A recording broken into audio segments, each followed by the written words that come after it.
BNP একটা বিরাট দল, লাখো কর্মী সমর্থক আর ইতিহাসের গর্ব নিয়ে তারা রাজপথে নামে। কিন্তু তাদের একটা জায়গায় বড্ড দুর্বলতা, অনলাইনের জগতে তাদের কোনো শক্ত ভিত নেই। এই যুগে যেখানে ফেসবুক, ইউটিউব আর টিকটক মানুষের মন জয় করছে, বিএনপি সেখানে পিছিয়ে আছে। তারা এই শক্তিকে গুরুত্ব দেয় না, বোঝে না। আর এই না বোঝার কারণে তাদের বিরাট বিরাট কর্মসূচিগুলো আলোর মুখ দেখে না, মানুষের কাছে পৌঁছায় না। দেখেন, সম্প্রতি বিএনপি প্যালেস্টাইনের পক্ষে একটা বিশাল র্যালি করেছে, কয়েক লাখ লোক নিয়ে। এমন র্যালি বাংলাদেশের ইতিহাসে খুব কমই হয়েছে। এটা যদি অন্য কোনো দল বা গ্রুপ করত, ফেসবুক তখন সয়লাভ হয়ে যেত। ড্রোন দিয়ে আকাশ থেকে ভিডিও ধরা হতো, দারুণ ব্যাকগ্রাউন্ড মিউজিক দিয়ে অসাধারণ ক্লিপ বানানো হতো, প্রেজেন্টেশন এত চমৎকার হতো যে রাজনীতির সঙ্গে যাদের কোনো সম্পর্ক নেই তারাও নিজের টাইমলাইনে শেয়ার দিত। হয়তো তারা বিএনপির সমর্থন না হয়েও প্যালেস্টাইনের জন্য গর্বে শেয়ার করত যে আমার দেশে এমন বড় প্রোগ্রাম হচ্ছে। কিন্তু কি হলো, এত বড় একটা ঘটনা ঘটে গেল, অথচ বিএনপির লোকজন ছাড়া কেউ জানলো কিনা সন্দেহ আছে। একইভাবে ছাত্রদল সারা দেশে প্রতিটি শিক্ষা প্রতিষ্ঠানে গাজার গণহত্যার প্রতিবাদে কর্মসূচি দিয়েছে। এত বড় উদ্যোগ, কিন্তু কজন এটা জানলো? কোথায় গেল সেই খবর? আরেকটা উদাহরণ, বিএনপি একযোগে ঢাকা, চট্টগ্রাম, খুলনা আর বগুড়ায় সবার আগে বাংলাদেশ নামে কনসার্টের আয়োজন করেছিল 12 তারিখে।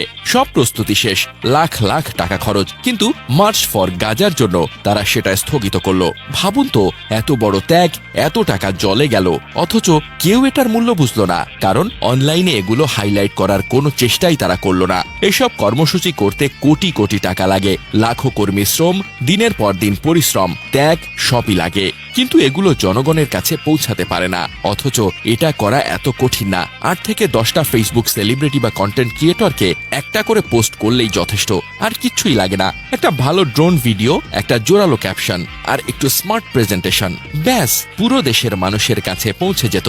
কিন্তু বিএনপি এটা করছে না। আমার মনে হয় তাদের নেতারা এই অনলাইনের শক্তি বোঝে না। বুঝলে কি এভাবে থাকতো?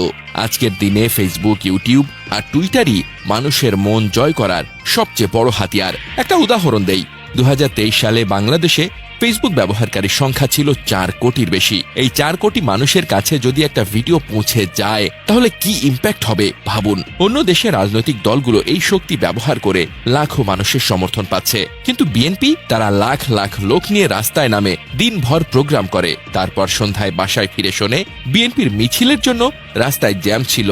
এটা কি তাদের লাভের জন্য? না, এটা তাদের বদনাম। বিএনপির এই দুর্বলতা দূর করতে হলে তাদের অনলাইনে শক্তি বাড়াতে হবে।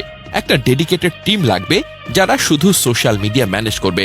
কয়েকজন তরুণ কন্টেন্ট ক্রিয়েটর যারা ড্রোন ভিডিও বানাতে পারে, ভালো গল্প বলতে পারে, তাদের দরকার। একটা র্যালির 2 মিনিটের ক্লিপ যদি 10 লাখ মানুষ দেখে, তাহলে সেই র্যালির প্রভাব 10 গুণ বাড়বে। প্যালেস্টাইনের জন্য যে সমর্থন তারা দেখিয়েছে, সেটা যদি সুন্দরভাবে অনলাইনে তুলে ধরা হতো, তাহলে শুধু বিএনপির সমর্থক নয়, সাধারণ মানুষও গর্বে বুক ফুলিয়ে বলতো, আমার দেশের মানুষ এমন কাজ করছে। বিএনপির এইসব কর্মসূচি দেখে মনে হয় তাদের ইচ্ছা আছে, ত্যাগ আছে, কিন্তু সেই ইচ্ছা আর ত্যাগকে জনগণের কাছে পৌঁছাতে না পারলে কি লাভ? এই যুগে লড়াই শুধু রাস্তায় না, অনলাইনেও। বিএনপি যদি এটা না বোঝে, তাহলে তারা সারা জীবন এভাবেই থাকবে, লাখো মানুষ নিয়ে প্রোগ্রাম করবে আর সন্ধ্যায় বদনাম শুনবে। কিন্তু যদি বোঝে, তাহলে একদিন তারা শুধু রাজপথ নয়, মানুষের মনেও জায়গা করে নেবে।